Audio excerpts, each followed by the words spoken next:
پھر اس نے اس گھر میں قدم رکھا جس میں وہ زندگی میں دوبارہ کبھی آنا نہیں چاہتی تھی۔ پھولوں سے بھرا وہ خوبصورت لان بہت سونا اور خاموش لگا تھا اسے۔ سنو، وہ کہاں ہے؟ اس نے پھولوں سے بے آواز پوچھا۔ وہ جواب میں بالکل خاموش رہے تھے۔ وہ آہستگی سے چلتے ہوئے گھر کے اندر آ گئی۔ پہلے سارا گھر تو دیکھ لو، تم دیکھ کر حیران رہ جاؤ گی، میں نے اسے اتنی اچھی طرح سجایا ہے۔ اس کے بالکل ایک آواز ابھری قریب سے۔ اس نے چونک کر اپنے دائیں بائیں دیکھا، وہاں کوئی بھی نہیں تھا۔ وہ گھر کے انٹیریئر پر نظریں دوڑا رہی تھی۔ وہاں سب کچھ ویسا ہی تھا، کہیں کوئی تبدیلی نہیں تھی۔ ہر چیز اسی طرح اپنی جگہ پر موجود تھی۔ جو کچھ جب تھا وہی سب کچھ اب بھی تھا۔ لیکن پھر بھی وہاں سب کچھ ویسا نہیں تھا۔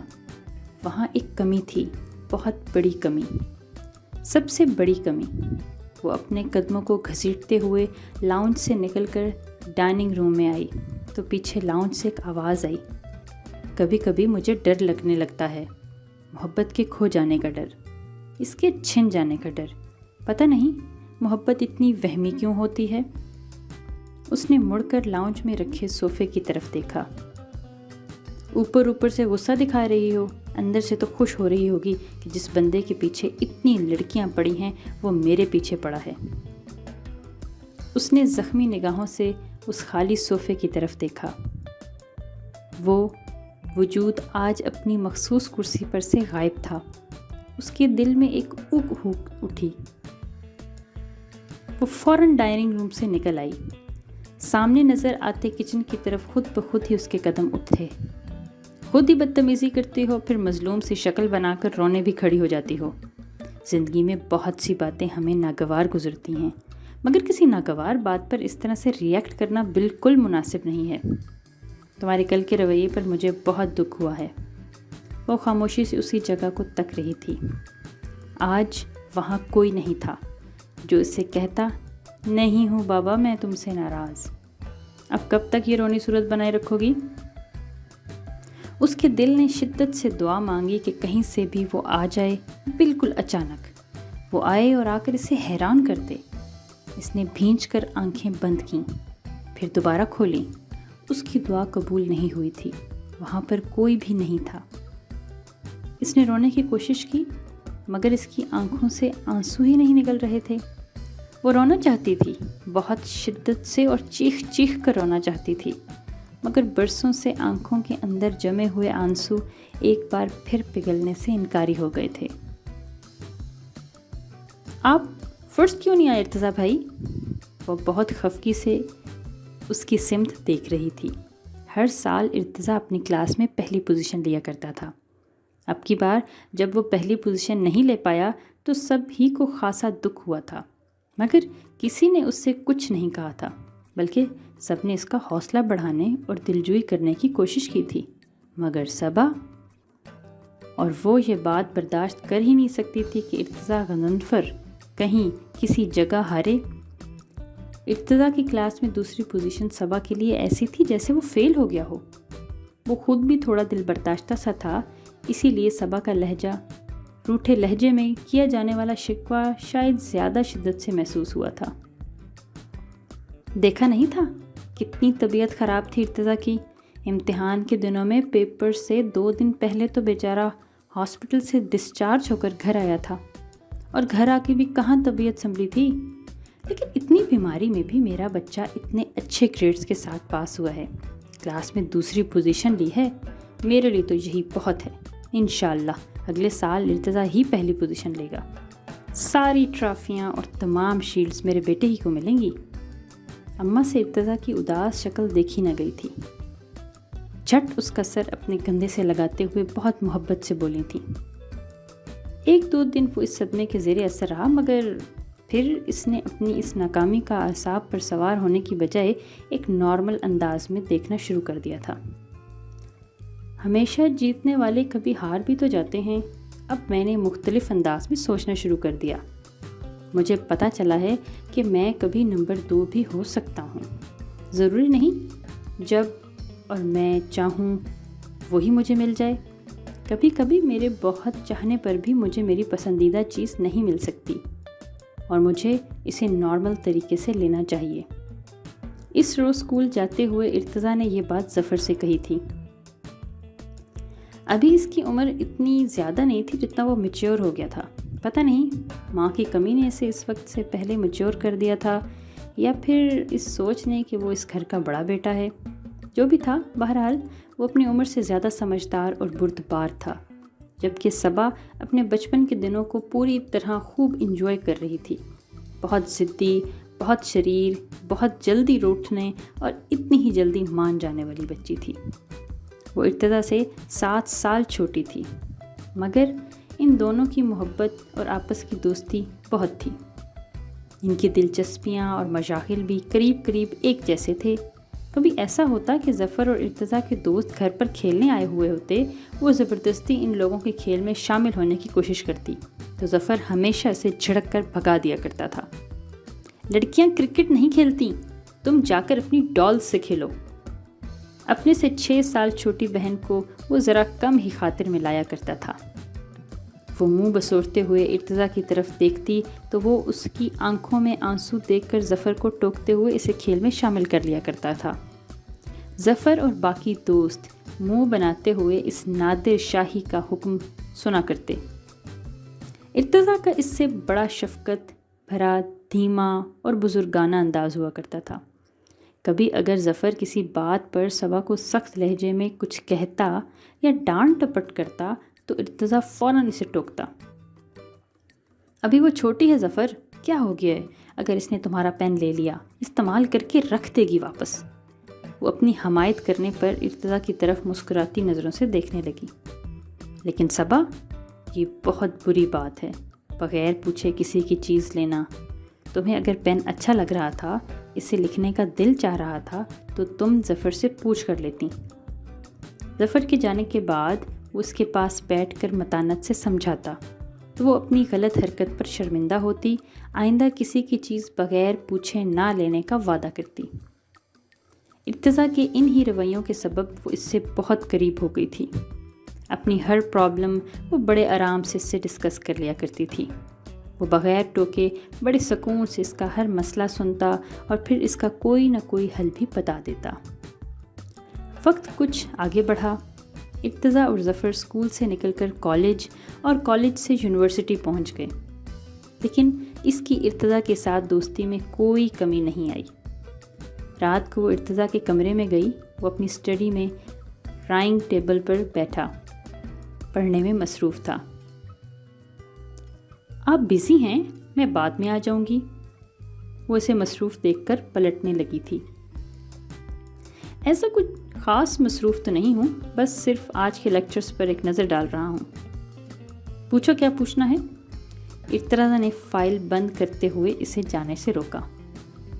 آپ یونیورسٹی میں جو کچھ پڑھ کے آتے ہیں اسے اسی روز یاد بھی کر لیتے ہیں؟ وہ اس کی کرسی کے ہتھے پر بے تکلفی سے اس کے کندھے پر ہاتھ رکھ کر بیٹھ گئی تھی. وہ اس معصومانہ سوال پر بے اختیار کہکا لگا کر ہنس پڑا تھا. آپ ہنسے کیوں؟ اسے اس کا ہنسنا برا لگا تو وہ منہ پھلا کر بولی. بس یوں ہی، یونیورسٹی کی ایک بات یاد آ گئی تھی. ہاں پوچھو، تمہیں کیا پوچھنا ہے؟ وہ چہرے پر سنجیدگی لاتے ہوئے بولا تو اس نے جھٹ اپنا جرنل کھول لیا. مجھے نیوٹن کا یہ لا سمجھ میں نہیں آ رہا. For every action there is an equal and opposite reaction. ہر عمل کا مساوی اور متضاد رد عمل ہوتا ہے. بڑی سیدھی سی بات ہے صبا. خواہ مخواہ نیوٹن نے اپنا نام روشن کیا ہے. یہ بات تو کوئی چھوٹا سا بچہ بھی بتا سکتا ہے. تم مجھے یہ بتاؤ کہ اگر میں تمہیں ایک زوردار تھپڑ مار دوں تو تم جواب میں کیا کرو گی؟ وہ شوخی سے مسکراتا ہوا بولا. آپ مجھے کبھی مار ہی نہیں سکتے. اس نے فوراً یہ بات ماننے سے انکار کر دیا. بھائی فرض کر لو. وہ اس کے پر یقین انداز پر دھیمے سے ہنسا. مجھے بہت دکھ ہوگا، میں روں گی. وہ اس کی طرف دیکھتے ہوئے معصومیت سے بولی. چلو، رونا بھی ایک رد عمل ہی ہوا، مگر یہ کہنا چاہ رہا تھا میں کہ میرے زوردار تھپڑ کے جواب میں تم بھی مجھے اتنے ہی زور سے تھپڑ مارو گی. وہ کہتے کہتے کچھ سوچ کر شرارت سے مسکرایا۔ اب دیکھو، اگر اماں کو یہ پتہ چل جائے کہ دن دہاڑے ان کی کیریاں کون چرا کر لے کر جا رہا ہے تو اس چور کے ساتھ کیا سلوک کریں گی؟ چور کی چوری ایک عمل تھا اور اماں کی جوابی کارروائی اس عمل کا ایکول اینڈ اپوزٹ ریئیکشن ہوگا۔ صبا اس کی بات پر ہونک سی ہو گئی۔ اپنی اتنی مہارت سے کی جانے والی چوری پکڑے جانے پر وہ کافی شرمندہ تھی۔ بہت مرتبہ تمہیں چپکے چپکے کیریاں اٹھاتے ہوئے دیکھا ہے۔ وہ دھیمے سے مسکرا رہا تھا۔ اب آپ کہیں گے کہ چوری کرنا بری بات ہے، لیکن ارتضیٰ بھائی، اماں اور مما مجھے کیریاں اور املی کھانے نہیں دیتی۔ میری سب دوستیں اتنے مزے لے لے کر املی اور کیریاں کھاتی ہیں، میرا بھی دل چاہتا ہے۔ ماما کہتی ہیں تمہارا گلا خراب ہو جائے گا۔ اب آپ خود بتائیں، میں اس طرح چرا کر نہ کھاؤں تو کیا کروں؟ وہ معصومانہ انداز میں اپنے عمل کی تائید چاہ رہی تھی۔ ساتھ ہی یہ ڈر بھی تھا کہ کہیں ارتضیٰ بھائی اماں کو نہ بتا دیں، مگر اس کا یہ ڈر غلط ثابت ہوا۔ ارتضیٰ نے ان سے کچھ بھی نہ کہا، البتہ اسے اتنی اچھی طریقے سے اس حرکت سے منع کیا تھا کہ وہ فوراً مان گئی تھی۔ نصیحتیں سننا تو کسی کو بھی اچھا نہیں لگتا، پھر وہ 12 سال کی صبا نصیحت سننا کیسے پسند کرتی؟ لیکن ارتضیٰ کا نصیحت کرنے کا انداز اتنا اچھا ہوا کرتا تھا کہ اسے نصیحت کرنا اور کسی بات پر کچھ سمجھانا کبھی بھی برا نہیں لگتا تھا۔ چھپ کر تو ہم وہ کام کرتے ہیں صبا جس کے بارے میں ہمیں پتہ ہوتا ہے کہ یہ غلط ہے۔ ماما تمہیں اس لیے منع کرتی ہیں کہ پھر اگر تمہارا گلا خراب ہو گیا اور تم بیمار ہو گئیں تو سب سے زیادہ پریشانی بھی انہی کو ہوگی۔ ویسے کبھی کبھار اس طرح کی چیزیں کھانے میں کوئی حرج تو نہیں ہے۔ میں ماما سے کہوں گا کہ صبا کو کبھی کبھی اس کی پسند کی اوٹ پٹانگ چیزیں کھانے دیا کریں۔ اس صبح وہ یونیورسٹی کے لیے تیار ہو کر نیچے آیا تو لاؤنج میں اماں اور صبا بیٹھے ہوئے تھے۔ وہ اسکول یونیفارم پہنے اماں سے اپنی چوٹی بنوا رہی تھی۔ اپنے لمبے بالوں سے سخت الجھن ہوتی تھی۔ کئی مرتبہ وہ ماما سے اس بات پر جھگڑا بھی کر چکی تھی، مگر نہ ماما اور نہ ہی اماں دونوں میں سے کوئی بھی اسے بال کٹوانے کی اجازت نہیں دیتا تھا۔ بے وقوف، لمبے بالوں میں تو اصل خوبصورتی ہوتی ہے، وہ اسے سمجھایا کرتی تھیں۔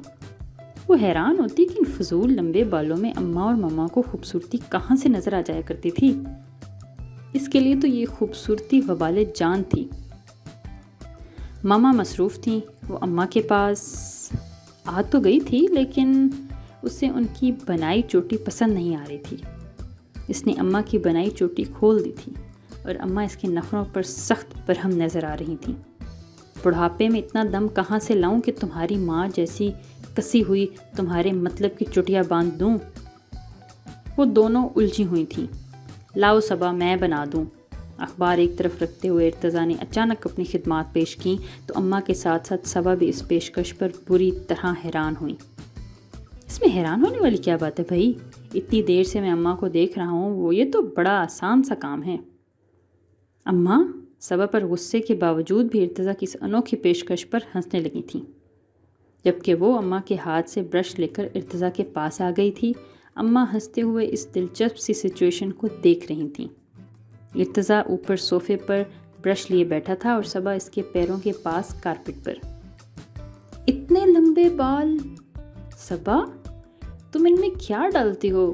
میرا مطلب ہے کون سی کھاد؟ وہ اس کے گھنے بالوں کو 3 حصوں میں تقسیم کرتے ہوئے تعجب سے بولا۔ وہ بھی جواب دینے کے لیے لب کھولنے ہی والی تھی کہ اچانک ایک زوردار چیخ اس کے حلق سے نکلی۔ کیا ہوا؟ ارتضیٰ اس کے چیخنے پر حیران ہو گیا۔ اتنے زور سے میرے بالوں کو کھینچا ہے اور پھر پوچھ رہے ہو کہ کیا ہوا؟ اس نے گردن موڑ کر شکایتی انداز میں کہا۔ ابھی تم خود ہی تو اماں سے کہہ رہی تھی کہ بالکل ٹائٹ سی چوٹی بنائیں۔ ہاں لیکن یہ تھوڑی کہا ہے کہ بالوں کو جڑ سے ہی اکھاڑ دیں، وہ جواباً ناراضی سے بولی۔ اب ٹھیک ہے، اب تو تکلیف نہیں ہو رہی؟ اس نے بالوں کو ذرا ہلکے سے پکڑتے چوٹی میں پہلا بل ڈالتے ہوئے پوچھا۔ صبا نے نفی میں گردن ہلا دی۔ ہائیں، یہ کیا ہو رہا ہے؟ لاؤنج میں آتا ہوا ظفر اس حیرت انگیز منظر کو دیکھ کر دور سے چلایا۔ صبا کو اماں کے ہاتھ کی چوٹی پسند نہیں آ رہی تھی، اس لیے تم نے صبا کے ہیئر سٹائلسٹ بننے کی ڈیوٹی سنبھال لی؟ ظفر نے اس جملے کو کاٹتے ہوئے برجستہ کہا۔ بات کرتا ہوں میں آج بابا سے، کہوں گا آپ ناحق اپنی اکلوتی اولاد پر اتنا زیادہ پیسہ خرچ کر رہے ہیں۔ وہ موصوف تو مستقبل میں بیوٹی سیلون کھولنے کا ارادہ رکھتے ہیں۔ ابتدا اس کے مذاق اڑانے پر برا مانے بغیر اپنے کام میں مشغول رہا۔ تھینک یو ارزا بھائی، اتنی اچھی طرح سے کس کے چوٹی باندھی ہے آپ نے، اب سارا دن میرا آرام سے گزرے گا۔ ارتضیٰ نے 7-8 بل دے کر بال اس کے حوالے کیے۔ وہ جلدی جلدی چوٹی میں بل ڈالتے ہوئے بولی، اب تو میں روزانہ آپ سے ہی چوٹی بنوایا کروں گی۔ اپنی کمر سے بھی نیچے آتی ہوئی چوٹی کو بینڈ لگاتے ہوئے اعلان کیا تو ارتضیٰ کانوں کو ہاتھ لگاتے ہوئے بولا، نا بابا نا، آئندہ کے لیے سوری، اور اپنے ٹیلنٹ کا مظاہرہ کرو ان محترمہ کے سامنے۔ اب مشکل ہی ہے کہ یہ تمہارا بلا پیچھا چھوڑے گی۔ وہ اپنے لیے بلا کا لفظ سنتے ہی ظفر سے لڑنے پر مرنے کو تیار ہو گئی۔ یوں ہی لڑتے جھگڑتے وہ ناشتے کے لیے ڈرائنگ روم میں آ گئے۔ آج تو ہماری مما صبح ہی صبح بڑی خوش نظر آ رہی ہیں۔ ظفر نے پتہ نہیں کس بات سے یہ اندازہ لگا لیا۔ بہت صحیح اندازہ لگایا ہے آپ نے برخوردار، ڈیڈی نے مسکراتے ہوئے کہا۔ انس کا رات فون آیا تھا، وہ لوگ اگلے ہفتے پاکستان آ رہے ہیں۔ ڈیڈی نے اب کی بار اماں کو مخاطب کیا تھا۔ ماما کی بے تحاشا خوشی صبا سمیت سبھی کو فوراً سمجھ آ گئی تھی۔ انس ماموں آ رہے ہیں، یعنی کہ سمن پاکستان آ رہی ہے، اس نے دل میں بے حد خوشی محسوس کرتے ہوئے سوچا تھا۔ 1.5 سال میں وہ لوگ پاکستان کا ایک چکر ضرور لگایا کرتے تھے۔ سمن اس گھر کے ہر فرد کے لیے بہت اہم تھی، مگر ماما اور ڈیڈی کے لیے وہ باقی سب لوگوں سے کچھ زیادہ اہم تھی۔ اور وہ اہم کیوں نہ ہوتی، وہ شفیق علی اور ملیحہ شفیق کی سگی بیٹی تھی۔ اولاد کوئی بانٹنے والی چیز نہیں، مگر بعض اوقات حالات اور واقعات ایسا رخ اختیار کرتے ہیں کہ انسان کو بہت سے کام دل نہ چاہتے ہوئے بھی کرنے پڑ جاتے ہیں۔ ملیحہ شفیق کے لیے ان کا بڑا بھائی صرف بھائی ہی نہیں بلکہ باپ کی طرح تھا، جس نے ماں باپ کے مرنے کے بعد بہن کا ہر طرح سے خیال رکھا، اسے کبھی ماں باپ کی کمی محسوس نہیں ہونے دی۔ اور پھر جب بہن کی شادی کا وقت آیا تو اس کے لیے ایک بہترین گھرانے اور بہترین شریک سفر کا انتخاب کر کے اپنے سب فرائض بڑے احسن طریقے سے ادا کر دیے۔ شفیق علی انس کے بہت قریبی دوست تھے۔ چہیتی بہن کی شادی اپنے عزیز ترین دوست سے کر کے انہوں نے دوستی کے رشتے کو رشتہ داری میں بدل کر اسے مزید مضبوط کر لیا تھا۔ خدا نے ملیحہ کو جتنا اچھا بھائی دیا تھا اتنی ہی اچھی بھابھی بھی دی تھی، ہر کسی کے دکھ درد میں کام آنے والی، بڑی ملنسار اور خوش مزاج۔ مگر جانے رب کی اس میں کیا مصلحت تھی کہ وہ دونوں محبت کرنے اور محبت بانٹنے والے لوگ اولاد کی نعمت سے محروم تھے۔ کوئی امید ہو تو انسان دعائیں مانگے، معجزوں کا انتظار کرے، وہاں تو کوئی امید بچی ہی نہیں تھی۔ پہلی پریگننسی میں ہی کچھ ایسی پیچیدگی ہوئی تھی کہ اب وہ دوبارہ کبھی ماں نہیں بن سکتی تھی۔ یہ بہت بڑا صدمہ تھا، ان کی برداشت اور حوصلے سے بھی بڑا۔ وہ ہر وقت روتی رہتیں، شوہر کی تسلیاں دلاسے سے سب انہیں بےمانی لگا کرتیں۔ ان کی حالت دیکھتے ہوئے ڈاکٹرز نے انس کو یہ مشورہ کیا کہ کوئی بچہ گود لے لیں آپ لوگ۔ انہیں خود بھی اولاد کی بہت خواہش تھی، بیوی سے بھی بہت محبت تھی، مگر اس سب کے باوجود بھی کسی پرائے بچے کو اپنا بچہ بنانے کے لیے وہ ہرگز راضی نہ ہوتے تھے۔ ملیحہ بھائی اور بھابھی کے اس غم میں بہت دکھی تھی۔ اس کا بس نہیں چلتا تھا کہ کسی طرح وہ اپنے جان سے پیارے بھائی کی زندگی میں اس کمی کو دور کر دیں، اور ایسے ہی ایک جذباتی سے لمحے میں وہ بھابھی سے یہ وعدہ کر بیٹھی تھیں کہ اس بار ان کے ہاں بیٹا یا بیٹی جو بھی ہوا وہ اسے ان کی گود میں ڈال دیں گے۔ سمن کے پیدا ہونے کے بعد جب بھابھی بھی انہیں ان کا وعدہ یاد دلانے آئیں تو ان کا دل اندر ہی اندر کانپ کر رہ گیا۔ تمہارے پاس تو ظفر ہے ملیحہ، تمہارا بیٹا، اور اس کے بعد بھی تم ماں بن سکتی ہو، جبکہ میرے پاس تو کوئی ایسی امید ہی نہیں ہے۔ کسی اور کے بچے کو انس کبھی گود لینے پر راضی نہیں ہوں گے۔ سمن تو ان کی بھانجی ہے، ان کا خون، اسے تو وہ دل و جان سے قبول کریں گے۔ تم مجھے خود غرض سمجھ لو یا جو بھی، بس سمن مجھے دے دو۔ وہ ملیحہ کے چہرے پر نظر آتے انکار کو دیکھ کر روتے ہوئے بولی تھی۔ رونا اور گڑ گڑانا صرف ملیحہ ہی کا نہیں بلکہ شفیق کا دل بھی موم کر گیا۔ دل پر بہت بھاری پتھر رکھ کر ملیحہ نے اپنی بیٹی، باپ جیسے بھائی اور شفیق نے اپنے عزیز ترین دوست کے سپرد کر دی۔ سمن 1 سال کی تھی جب انس کا آسٹریلیا میں ایک بہت اچھی جاب آفر ہوئی اور یوں وہ لوگ سڈنی چلے گئے۔ سمن وہاں بہت خوش تھی اور جب یہاں آتی بالکل مہمانوں کی طرح ان لوگوں سے الگ تھلگ رہا کرتی، گو کہ سمن کے 2 سال بعد ہی اللہ نے ان کی جھولی میں صبا ڈال دی تھی۔ ظفر اور صبا کے ہونے کے باوجود مما اور ڈیڈی سمن کی کمی بڑی شدت سے محسوس کیا کرتے تھے۔ کبھی کبھی تو ملیحہ کا دل چاہتا تھا کہ وہ بھائی سے اپنی بیٹی واپس مانگ لیں، حالانکہ وہ لوگ اسے کتنے ناز و نام نے پال رہے تھے۔ جہاں وہ قدم رکھتی تھی ان دونوں کا بس نہیں چلتا تھا وہاں اپنا دل رکھ دیں۔ انس نے 6 سال کی عمر میں ہی یہ بات سمن کو بتا دی تھی کہ وہ اس کے ماموں اور ممانی ہیں، اور یہ کہ اس کے سگے ماں باپ وہ ہیں جن سے وہ ہر سال پاکستان ملنے جایا کرتے ہیں۔ ارتضیٰ کے ساتھ ساتھ ظفر اور صبا بھی اس کے لیے کزنز جیسی حیثیت رکھتے تھے۔ صبا نے اپنی بہن کے لیے ہمیشہ ہی دل میں بہت شدید محبت محسوس کی تھی۔ سمن انس ماموں اور ممانی کے ساتھ کراچی آ گئی تھی۔ اس کا آنا یہاں سب کے لیے کچھ ایسا تھا جیسے کسی دور دیس کی شہزادی نے ان کے گھر میں قدم رکھا ہو۔ ماما اور ڈیڈی کے ساتھ ساتھ اماں، بابا اور صبا کے لیے بھی وہ بہت بڑی خاص شخصیت جیسا درجہ رکھتی تھی۔ جتنی اپنائیت کا اظہار یہ لوگ کر رہے تھے سمن جواب میں ویسی اپنائیت کا اظہار نہیں کر پا رہی تھی۔ وہ شاید تھی ہی بہت کم گو، اس کا کھچا کھچا سا انداز دیکھ کر ارتضیٰ اور ظفر بھی اس سے زیادہ بات چیت نہیں کرتے تھے۔ صبا کا البتہ بڑا دل کرتا تھا کہ وہ سمن کے ساتھ بہت ساری خوب ساری باتیں کرے۔ اتنے فاصلوں اور دوری نے ان کے درمیان بے تکلفی اور اپنائیت پیدا نہیں ہونے دی تھی، لیکن ان کا آپس کا جو بھی رشتہ تھا وہ تو ایک اٹل حقیقت تھی۔ صرف لڑائی جھگڑوں میں ہی تیز ہے ہماری صبا یا پڑھائی میں بھی کچھ کارنامے انجام دے رہی ہے؟ اس روز کھانے کی میز پر انس ماموں نے اس سے پوچھا۔ ظفر کے ساتھ ہونے والے اس کے مارکوں اور بقول اماں کی کینچی کی طرح چلتی ہوئی زبان دیکھ کر غالباً انہوں نے یہ سوال کیا تھا۔ صبا، شفیق ہر کام میں اچھی ہے ماموں، اس نے فخری انداز میں جواب دیا۔ انس ماموں اس کے جواب پر ہنستے ہوئے ظفر اور ارتضیٰ سے بھی ان کی پڑھائی کے بارے میں باتیں کرنے لگے۔ ماما ان لوگوں کی باتوں سے لاتعلق سمن کے لاڈ اٹھانے میں مصروف تھیں۔ اصرار کر کے وہ مختلف ڈشز اس کے آگے رکھ رہی تھیں۔ سارا سال وہ ان دنوں کا انتظار کرتی تھیں جب سمن ان کے پاس ہوتی تھی۔ یہ تھوڑے سے دن کتنی جلدی گزر جاتے تھے، اور اب کی بار تو ان لوگوں کا قیام ہمیشہ سے بھی زیادہ مختصر تھا، کیونکہ سمن کی خواہش پر انس ماموں اسے مصر گھمانے لے کر جا رہے تھے۔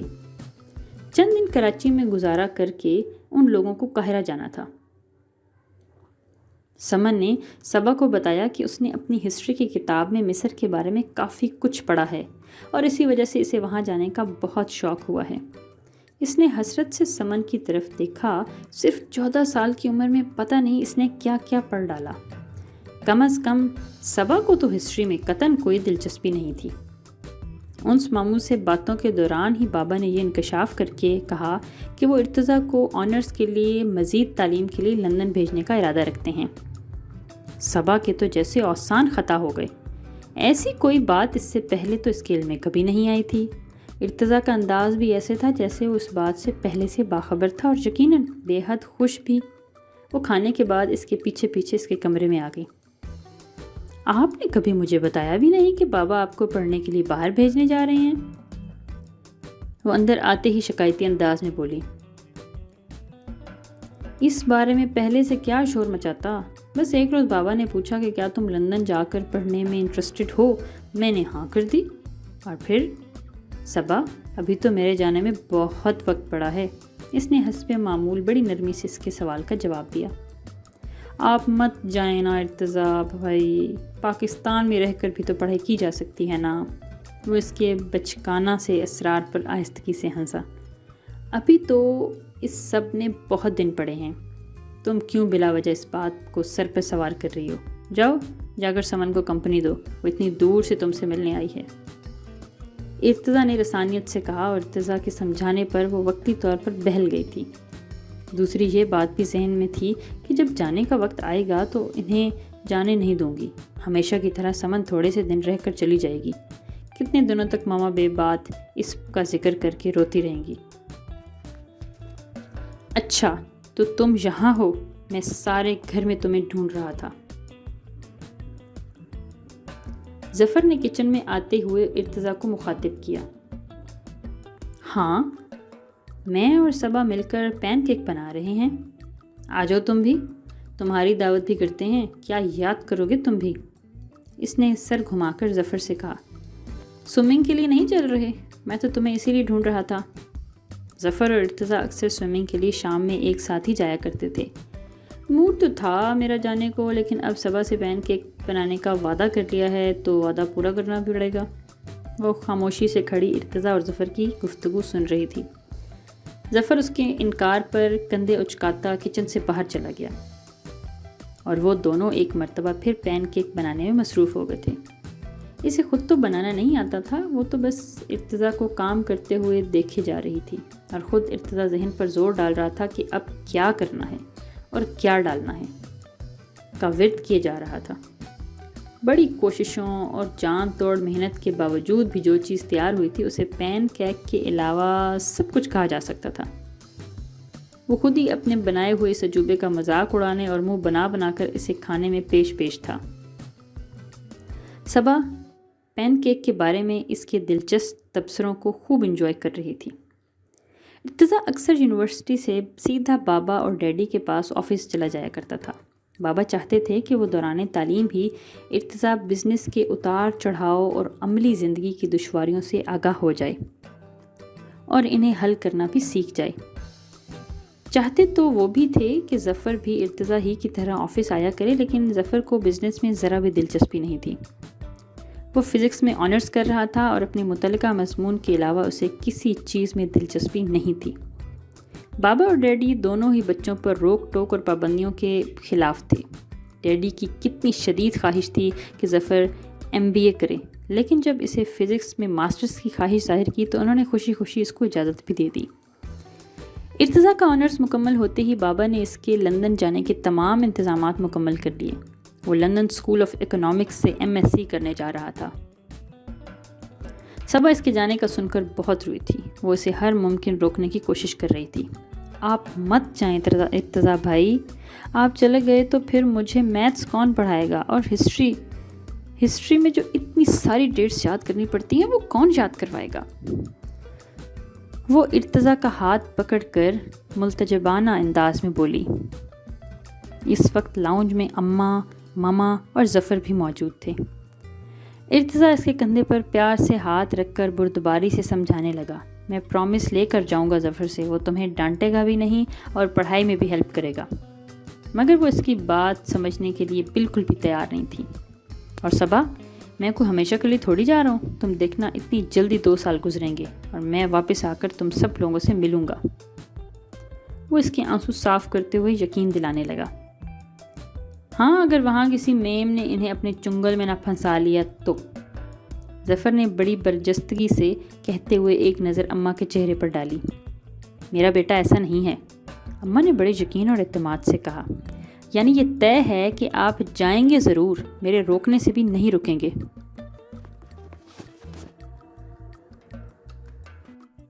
آپ مت جائیں ارتضیٰ بھائی، آپ چلے گئے تو پھر مجھے میتھس کون پڑھائے گا، اور ہسٹری میں جو اتنی ساری ڈیٹس یاد کرنی پڑتی ہیں وہ کون یاد کروائے گا؟ وہ ارتضیٰ کا ہاتھ پکڑ کر ملتجیانہ لہجے میں بولی۔ اس وقت لاؤنج میں اماں، ماما اور ظفر بھی موجود تھے۔ ارتضیٰ اس کے کندھے پر پیار سے ہاتھ رکھ کر بردباری سے سمجھانے لگا، میں پرومس لے کر جاؤں گا ظفر سے، وہ تمہیں نہیں ڈانٹے گا اور پڑھائی میں بھی تمہاری ہیلپ کرے گا۔ مگر وہ اس کی بات سمجھنے کے لیے کہاں تیار تھی۔ اور صبا، میں کوئی ہمیشہ کے لیے تھوڑی جا رہا ہوں، تم دیکھنا اتنی جلدی 2 سال گزریں گے، اور میں واپس تم لوگوں کے پاس آ جاؤں گا۔ وہ اس کے آنسو صاف کرتے ہوئے یقین دلانے لگا۔ ہاں، اگر وہاں کسی میم نے انہیں اپنے جنگل میں نہ پھنسا لیا تو۔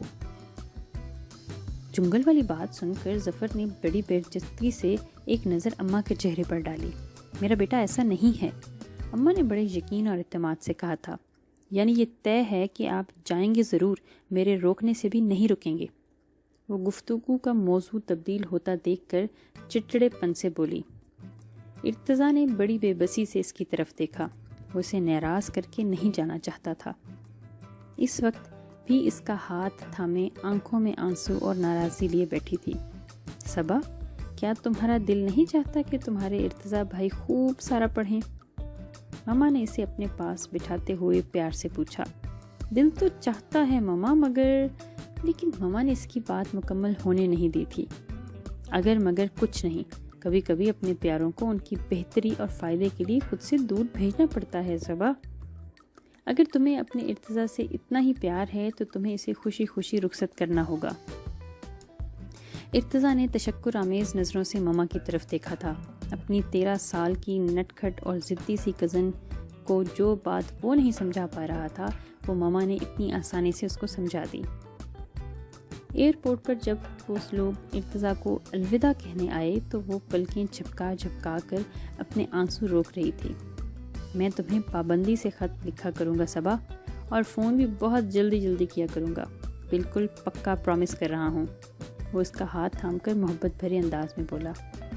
آپ وہاں پر بھی ہمیشہ فرسٹ پوزیشن لیجیے گا ارتضیٰ بھائی، جیسے یہاں پر لیتے تھے۔ اس کی آنکھوں سے ایک دم ہی آنسو بہنا شروع ہو گئے۔ اسے روتا دیکھ کر اماں کو بھی رونے کا بہانہ مل گیا تھا۔ کیا ہو گیا ہے آپ لوگوں کو؟ وہ جنگ لڑنے نہیں جا رہا، بجائے ہنسی خوشی اسے رخصت کرنے کے آپ لوگ آنسوؤں کے ساتھ رخصت کر رہے ہیں۔ ڈیڈی نے فوراً اماں کو ٹوکا۔ پھر وہ چلا گیا جیسے اپنے ساتھ ساری رونقیں لے گیا ہو۔ وہ دن میں کتنی مرتبہ اسے یاد کر کے رویا کرتی تھی۔ پڑھتے بیٹھتی تو کوئی چیز سمجھ نہ آتی تو جھٹ رونا شروع کر دیتی تھی۔ حالانکہ ارتضیٰ کے جانے کے بعد ظفر اس کا بہت خیال رکھنے لگا تھا، ڈانٹ ڈپٹ اور لڑائی جھگڑا بھی بہت کم کر دیا تھا، لیکن ارتضیٰ کی کمی تو کوئی بھی پوری نہیں کر سکتا تھا۔ فون پر ارتضیٰ سے زیادہ تفصیلی بات نہیں ہو پاتی تھی، لیکن وہ اسے خط خوب لمبا چوڑا لکھا کرتی تھی۔ ظفر اس کے خطوط کی لمبائی چوڑائی کا بہت مذاق اڑاتا تھا۔ اس رات وہ ارتضیٰ کو خط لکھنے بیٹھی تھی۔ ڈھیر ساری باتوں کے بعد جب اس نے ہمیشہ کی طرح خط کے اختتام میں یہ جملے تحریر کیے: ارتضیٰ بھائی، میں آپ کو بہت مس کرتی ہوں، مجھے آپ کے بغیر گھر میں بالکل مزہ نہیں آتا، آپ بس جلدی سے آ جائیں۔ لکھتے کے ساتھ ہی اسے پتہ نہیں کیوں خود اپنے جملوں پر اعتراض ہوا۔ اس نے وہ پورا صفحہ پھاڑ کر ڈسٹ بن میں ڈال دیا، لیکن وہ خود ہی اپنی حرکت پر بہت حیران تھی۔ اپنے لکھے جملوں میں آخر اسے کیا بات نامناسب لگی جو اس نے کاٹ دیا؟ وہ سونے کے لیے لیٹ گئی تھی اور مسلسل اپنے آپ پر حیران ہوئے جا رہی تھی۔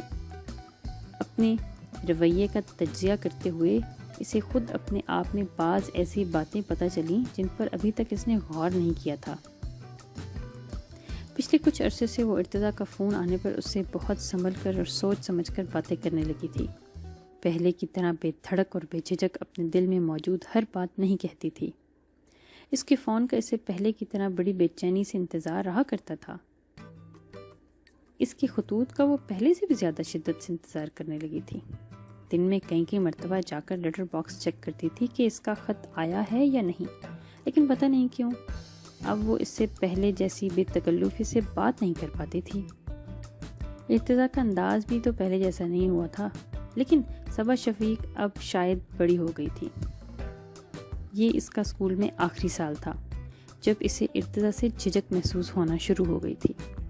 وہ اب گھر والوں کے سامنے بھی اس کا ذکر سوچ سمجھ کر کرنے لگی تھی۔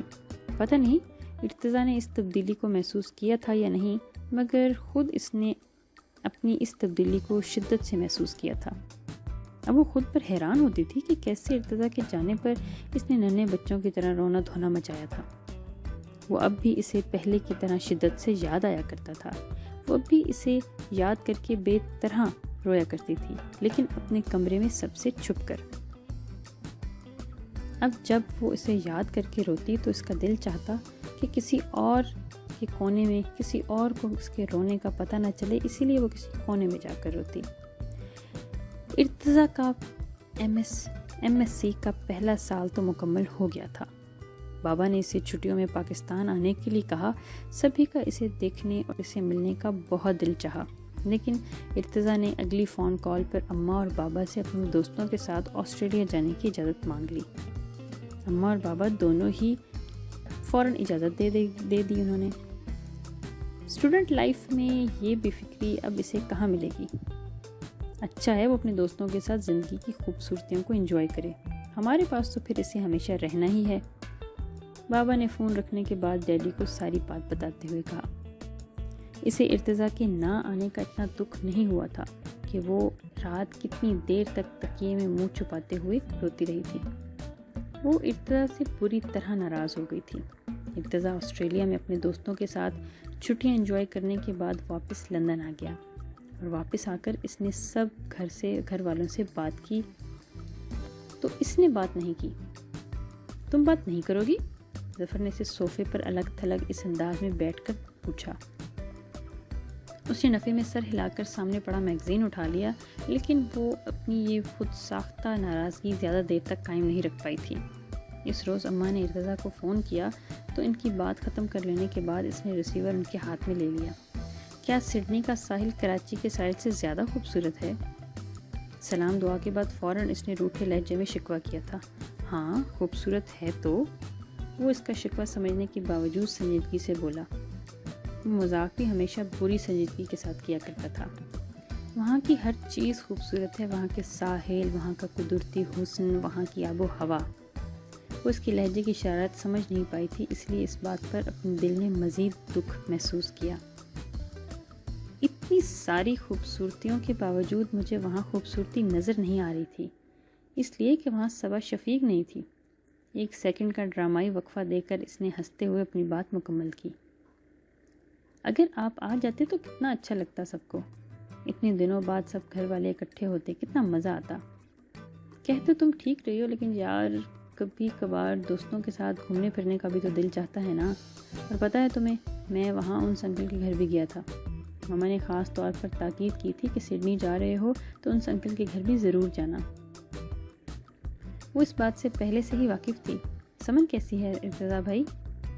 وہ اپنی سب ناراضیاں بھول کر سمن کے بارے میں پوچھنے لگی۔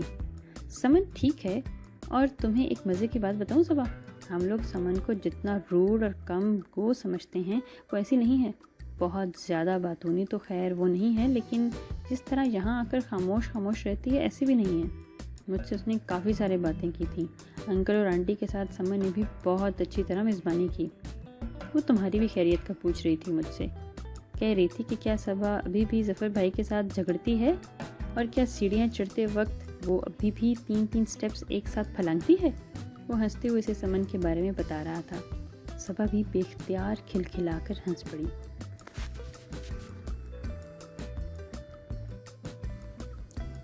ارتضیٰ کا ایم ایس سی مکمل ہو گیا تھا۔ اس کی آؤٹ اسٹینڈنگ کارکردگی کو سب سراہ رہے تھے، لیکن صبا کی خوشی دوسروں سے کچھ بڑھ کر تھی۔ ارتضیٰ نے کنوکیشن کی تصاویر ان لوگوں کو بھیجیں تو وہ انہیں دیکھ کر اور زیادہ خوش ہوئی تھی۔ لندن اسکول آف اکنامکس کا مخصوص گاؤن پہنے وہ کتنا ہینڈسم لگ رہا تھا۔ اس کے چہرے کی فخریہ مسکراہٹ صبا کے چہرے پر بھی فخر و انصبات کی رنگ بکھیر رہی تھی۔ تم خوش ہو صبا؟ ارتضیٰ نے فون پر اس سے پوچھا۔ وہ فی الحال پاکستان نہیں آ رہا تھا۔ اپنے سپروائزر کے ساتھ مل کر وہ کسی ریسرچ میں مصروف تھا۔ 5-6 مہینے سے پہلے اس کی واپسی کا کوئی امکان نہیں تھا۔ میں بہت خوش ہوں ارتضیٰ بھائی، میرا دل چاہتا ہے آپ ہر جگہ جیتیں، کبھی بھی کسی جگہ آپ نمبر 2 نہ ہوں۔ اس نے بڑی سچائی سے اپنی خوشی کا اظہار کیا۔ ارتضیٰ کی کراچی واپسی اس کے لیے کیا معنی رکھتی تھی یہ کوئی سمجھ نہیں سکتا تھا۔ وہ بے پناہ خوش تھی، اسے ساری دنیا اچھی لگ رہی تھی۔ اس کی خوشی سب گھر والوں کو نظر آ رہی تھی۔ دیوانی ہے یہ لڑکی ارتضیٰ کے پیچھے۔ اماں نے اس کی بے تحاشا خوشی پر تبصرہ کیا تو ظفر اسے چڑھانے کو جھٹ بولا۔ دیوانی نہیں بلکہ یہ ارتضیٰ کی چمچی ہے اماں۔ دیکھیں سگے بھائی کو گھاس نہیں ڈالتی اور ارتضیٰ بھائی کا لاگ الاپتے ہوئے تھکتی نہیں۔ حالانکہ اس نے ارتضیٰ اور گھر والوں کے سامنے اپنی بے پایاں خوشیوں کا اظہار بالکل نہیں کیا تھا۔ ماما، یہ صبا کو پہلے سے زیادہ خوبصورت ہو گئی ہے۔ ارتضیٰ نے اسے دیکھتے ہی سب کے سامنے ماما سے یہ بات کہی تھی۔ اپنی تعریف پر خوشی کے ساتھ ساتھ اسے ارتضیٰ سے عجیب سی شرم بھی محسوس ہوئی تھی۔ صبا تو واقعی بڑی ہو گئی ہے بھائی، اور وہ شرمائی سی اس سے کچھ فاصلے پر بیٹھے اسے اپنی پڑھائی کی مصروفیات کے بارے میں بتانے لگی۔ 2-4 روز آرام کرنے اور پھر اپنے دوستوں اور قریبی رشتہ داروں سے ملنے ملانے کے بعد ارتضیٰ نے باقاعدہ آفس جانا شروع کر دیا۔ وہ صبح کا آفس گیا، شام 7-7:30 بجے سے پہلے گھر واپس نہیں آتا تھا۔ گھر کے تمام افراد کے ساتھ اس کا رویہ بالکل ویسا ہی تھا جیسے لندن جانے سے پہلے تھا۔ وہ اماں کے ساتھ گھنٹوں بیٹھ کر ان کے پسندیدہ گھریلو موضوعات پر بغیر بور ہوئے گفتگو کر لیا کرتا تھا۔ ماما کے ساتھ بھی اس کی پہلے جیسی وہی دوستی تھی۔ ظفر کو اس نے کزن سے بھی بڑھ کر ہمیشہ دوست کا درجہ دیا تھا، اور آج بھی اس کا سب سے اچھا دوست تھا۔ رہی صبا، تو اسے وہ پہلی جیسی ہی توجہ اور اہمیت دیا کرتا تھا۔ صبا کے ساتھ اس کے رویے میں بھی ذرا تبدیلی نہیں آئی تھی۔ وہ اب بھی چائے یا کافی کا موڈ ہونے پر کسی ملازم کو آواز دینے کی بجائے خود اٹھ کر کچن میں آ جایا کرتا تھا، لیکن اب صبا کچن کے معاملات میں دلچسپی لینے لگی تھی۔ پہلی مرتبہ جب وہ رات کو ارتضیٰ کے لیے کافی لے کر اس کے کمرے میں آئی تو وہ حیرت سے بولا، تمہیں کافی بنانی آ گئی صبا؟ پھر کافی کا ایک گھونٹ لے کر اس کی تعریف کرتے ہوئے اسے ایک دم ایک اور بات پر حیرت ہوئی تھی۔ تمہیں کیسے پتہ چلا کہ میرا اس وقت کافی پینے کا موڈ ہو رہا ہے؟ ارتضیٰ بھائی، ہم دونوں اس گھر میں شروع سے ایک ساتھ رہتے آئے ہیں، کیا مجھے اتنی سی بات بھی پتہ نہیں چلے گی؟ جس وقت آپ کچھ لکھنے پڑھنے کا کام کر رہے ہوتے ہیں، اس وقت آپ کو چائے یا کافی کی شدت سے طلب ہوتی ہے۔ ارتضیٰ اس کی بات سن کر شرارتی انداز میں بے ساختہ بولا، ہاں، جیسے مجھے یہ بات معلوم ہے کہ امتحان کے دنوں میں رات بھر جاگ کر پڑھتے ہوئے صبح چپس کے 4-5 پیکٹس اور پیپسی کے 2-3 کین آرام سے خالی کر دیتی ہے، اور اگر امتحان گرمی کے زمانے میں آئیں تو کہیں سے نمک لگی کیریاں مل جائیں تو پھر کیا ہی بات ہے، پڑھنے میں بھی خود بخود ہی دل لگ جاتا ہے۔ وہ ارتضیٰ کی بات پر بہت ہنسی۔ صبا اپنا کمرہ صاف کرتی تو اس کے بعد ظفر اور ارتضیٰ کے کمرے کو بھی صاف کر دیا کرتی تھی۔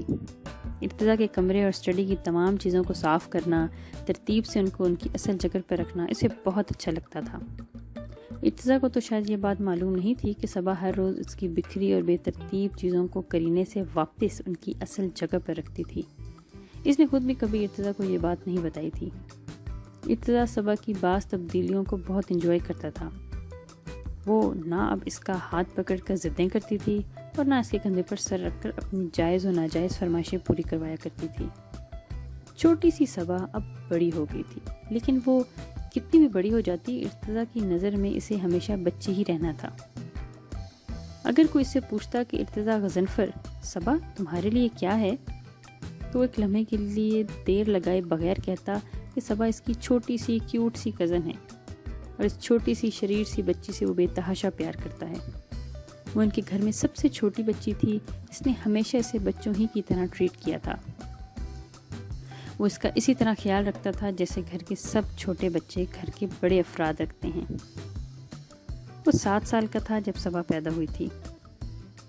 یہ موٹو مجھ سے نہیں اٹھتی۔ ظفر کبھی لاڈ میں سے گود میں اٹھا بھی لیتا تو تھوڑی ہی دیر میں منہ بناتے ہوئے اسے واپس کاٹ میں رکھ دیتا تھا، لیکن ارتضیٰ کو اسے گود میں لینا، پیار کرنا سب بہت اچھا لگتا تھا۔ یہ جیتی جاگتی گڑیا تو اسے اپنے سب کھلونے سے بھی زیادہ پیاری تھی۔ اس قدر نخرے اس کے شاید ممی اور ڈیڈی نے بھی نہیں اٹھائے ہوں گے جتنے ارتضیٰ نے اٹھائے۔ جیسے جیسے وہ بڑی ہوتی گئی، ارتضیٰ اس کی قربت بڑھتی چلی گئی۔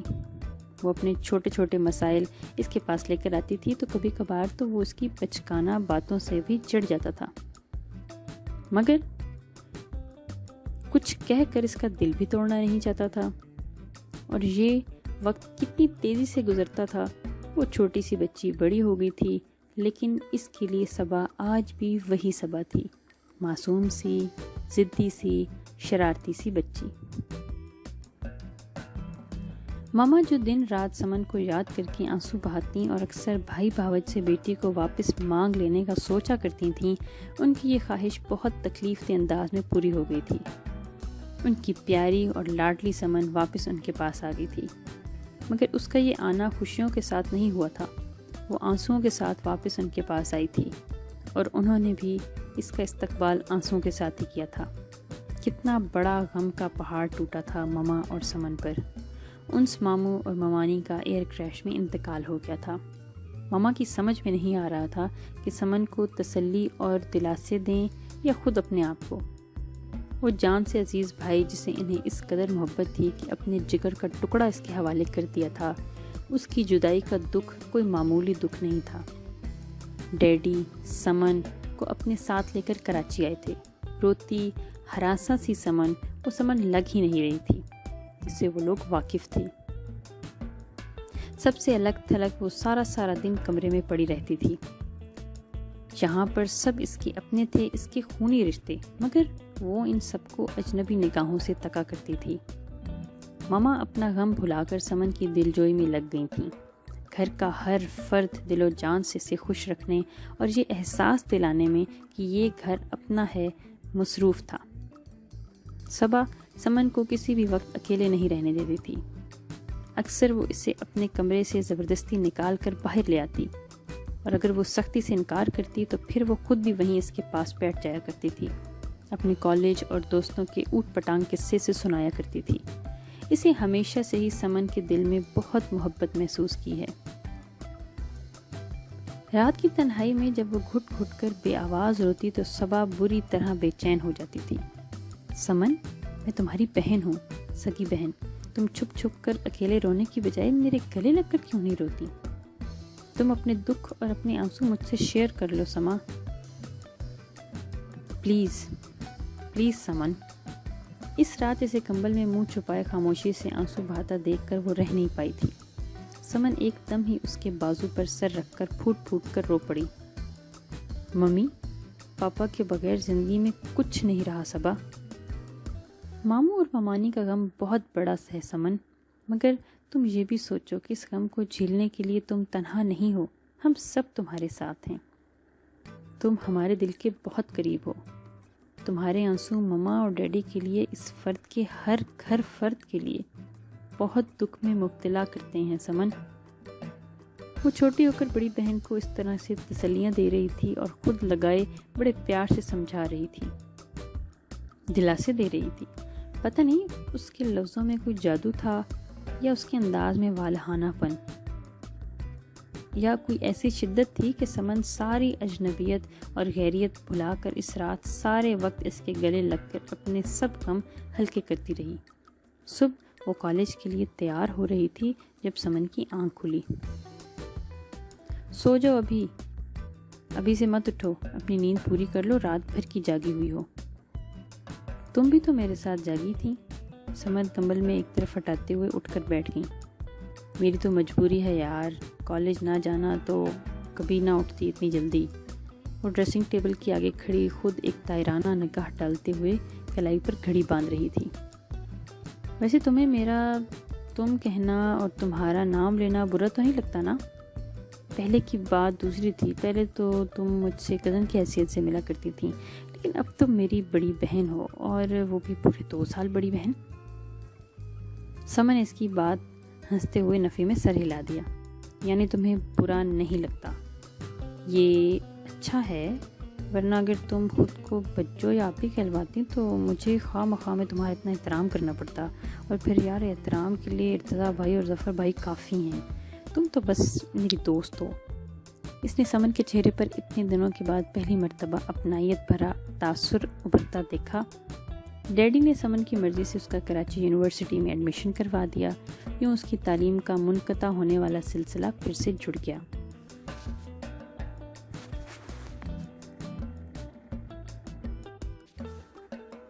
آپ دونوں میں سے کوئی کافی پیے گا؟ کمرے کا دروازہ کھول کر اندر جھانکتے ہوئے اس نے سمن اور ظفر سے پوچھا۔ وہ دونوں اس وقت صبح ہی کے کمرے میں بیڈ پر بیٹھے کارڈز کھیلنے میں مصروف تھے۔ ظفر اپنی عادت اور مزاج کے خلاف سمن کا بہت زیادہ خیال رکھ رہا تھا۔ اس وقت بھی یقیناً وہ اس کا دل بہلانے کے لیے ہی اس کے ساتھ کارڈز کھیل رہا تھا۔ تم کیا اپنے لیے کافی بنانے جا رہی ہو؟ سما نے گردن گھما کر سوال پوچھا تو انکار میں سر ہلاتے ہوئے بولی، میں ارتضیٰ بھائی کے لیے کافی بنانے جا رہی ہوں۔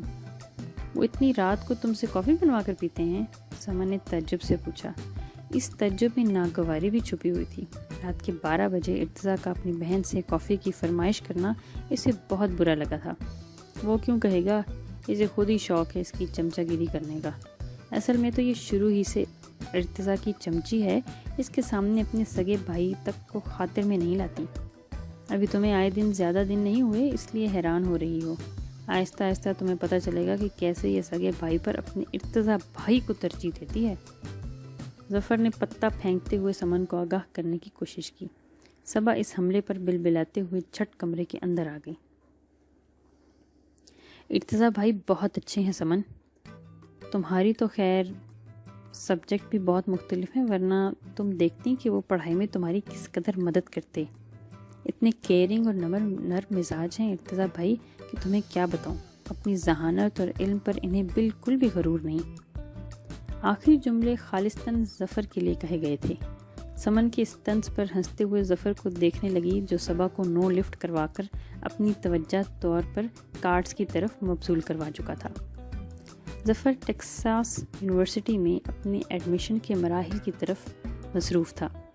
اس مصروفیت کے علاوہ فی الحال اس کی کوئی دوسری مصروفیت نہیں تھی، اس لیے وہ آج کل وقت گزاری کے لیے آفس جانے لگا تھا۔ اپنی فراغت کا فائدہ اٹھا کر وہ صبح بھی کافی دیر سے سو کر اٹھا تھا۔ سمن یونیورسٹی جانے کے لیے اس کے نخرے بمشکل برداشت کرتی تھی۔ پھر ایک روز ارتضیٰ ہی اسے یونیورسٹی سے گھر لے آیا، اور پھر یہ سلسلہ ایک دن پر ختم نہیں ہوا۔ ارتضیٰ نے یہ ذمہ داری مستقل قبول کر لی تھی، بلکہ وہ صبح میں بھی اسے اپنے ساتھ ہی لے جایا کرتا تھا۔ اسے یونیورسٹی چھوڑ کر آفس چلا جاتا، جبکہ صبا ڈرائیور کے ساتھ کالج جاتی تھی۔ تمہیں مشکل ہوتی ہوگی ارتضیٰ، میری تو ایسی کوئی خاص مصروفیت بھی نہیں، سمن کو میں پک کر لیتا ہوں۔ ظفر نے ایک روز ارتضیٰ کی آفس کی مصروفیات دیکھتے ہوئے سنجیدگی سے کہا، مشکل کیسی یار، بلکہ اس میں تو میرا فائدہ ہے۔ سمن کو چھوڑنے کے بہانے مجھے گھر پر لنچ کرنے کا موقع مل جاتا ہے۔ کچھ فاصلے پر بیٹھی سمن نے ارتضیٰ کو بہت حیرت سے دیکھا۔ بجائے احسان جتانے کے وہ الٹا اس بات کو اپنے فائدے کا باعث بتا رہا تھا۔ باقی گھر والوں سے سمن کی اب کافی بے تکلفی ہو گئی تھی، جبکہ ارتضیٰ کے ساتھ اس کی ایسی بے تکلفی ابھی تک نہیں تھی۔ وہ اکثر خود ہی اسے مخاطب کرتا تھا اور اس کی بات کا سنجیدگی اور متانت سے جواب دے دیا کرتی تھی، لیکن اب وہ اسے پابندی سے یونیورسٹی چھوڑنے اور واپس لے جانے کا کام تو ارتضیٰ کے ساتھ تھا، جس کی وجہ سے ہلکی پھلکی گپ شپ بھی ہونے لگی تھی۔ صبا کے لیے ارتضیٰ کا سمن کو پک اور ڈراپ کرنا ان کی خوبیوں میں سے ایک خوبی تھا۔ ارتضیٰ بھائی کتنے اچھے ہیں، تم نے دیکھا سمن، وہ سب کا کتنا خیال رکھتے ہیں۔ سمن نے اس کی بات پر تائیدی انداز میں سر ہلا دیا۔ وہ اس کی بہن کا خیال رکھ رہا تھا، اس کا یوں سمن کا خیال رکھنا، اس کی پرواہ کرنا صبا کو بہت اچھا لگ رہا تھا۔ وہ ایسے ہی ہیں سمن، سب کا خیال رکھتے ہیں، میں نے انہیں کبھی نوکروں کے ساتھ بھی چیخ چلاتے ہوئے نہیں سنا۔ اسے ارتضیٰ میں کبھی کوئی خامی نظر آئی ہی نہیں تھی۔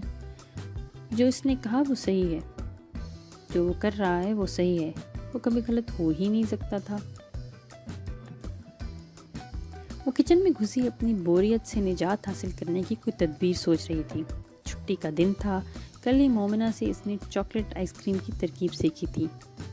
کیا ہو رہا ہے ڈیئر کزنز؟ ارتضیٰ نے کچن میں قدم رکھتے ہی دریافت کیا۔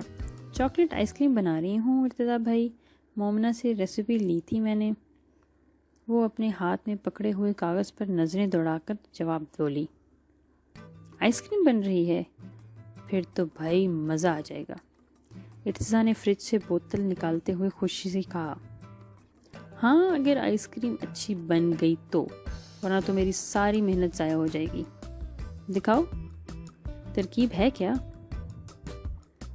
پانی پی کر گلاس واپس رکھ چکا تو اس کے ہاتھ سے کاغذ لے کر ترکیب پڑھنے لگے۔ بہت آسان ہے، اس میں کیا مسئلہ ہے، چلو میں تمہاری ہیلپ کرواتا ہوں۔